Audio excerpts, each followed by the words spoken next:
Assalamualaikum warahmatullahi wabarakatuh. Perkenalkan, nama saya Rifaatul Uma, nomor NIM 2011 050101010. Saya di sini akan mereview video dari Bapak Wadud yang berjudul Pendapatan Nasional. Nah, yang pertama adalah definisi pendapatan nasional. Pendapatan nasional adalah nilai total output akhir suatu negara dari semua barang dan jasa yang diproduksi dalam satu tahun. Konsep pendapatan nasional yang pertama adalah produk domestik bruto atau GDP, yang kedua produk nasional bruto atau GNP, yang ketiga produk nasional neto atau NNP, yang keempat produk nasional neto NNI, yang kelima pendapatan perseorangan atau PI, dan pendapatan yang siap dibelanjakan. Produk domestik bruto atau GDP adalah jumlah produk baik barang maupun jasa yang dihasilkan oleh unit-unit produksi di dalam batas wilayah suatu negara atau domestik dalam kurun waktu selama 1 tahun. GDP memiliki rumus sebagai berikut. GDP sama dengan pendapatan masyarakat DN dalam negeri ditambah pendapatan asing luar negeri. Yang kedua adalah produk nasional bruto atau GNP.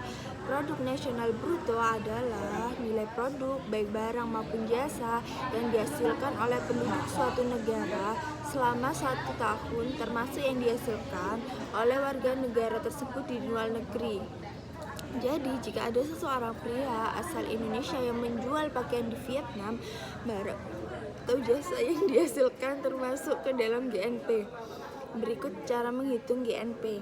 Yang pertama, GNP sama dengan pendapatan WNI DN plus pendapatan WNI luar negeri dikurangi pendapatan asing DN. Terus berikutnya terdapat produk nasional neto atau NNP. Ini adalah produk nasional kotor atau GNP dikurangi penyusutan barang modal. NNP sama dengan GNP dikurangi depresiasi atau penyusunan barang modal. Berikutnya ada pendapatan nasional neto atau NNI, adalah pendapatan yang dihitung menurut jumlah balas jasa yang diterima oleh masyarakat sebagai pemilik faktor produksi. Berikut cara menghitung. NNI sama dengan NNP dikurangi pajak tidak langsung. Kemudian berikutnya adalah pendapatan perseorangan atau PI. Pendapatan perseorangan merupakan jumlah pendapatan yang diterima oleh setiap orang dalam masyarakat, termasuk pendapatan yang diperoleh tanpa melakukan kegiatan apapun, misalnya gaji seseorang karyawan, kantoran, maupun pendapatan wira swasta yang didapatkan secara berantai. Rumusnya PI sama dengan NNI dikurangi pajak perusahaan, dikurangi iuran, dikurangi laba ditahan, ditambah transfer payment.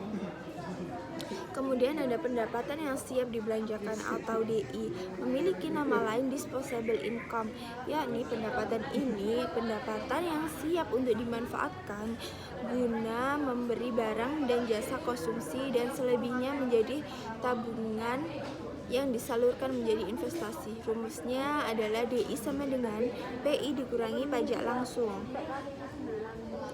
Kemudian manfaat perhitungan pendapatan nasional. Yang pertama yakni mengetahui tingkat kemakmuran suatu negara. Yang kedua, mengevaluasi kinerja perekonomian dalam skala tertentu.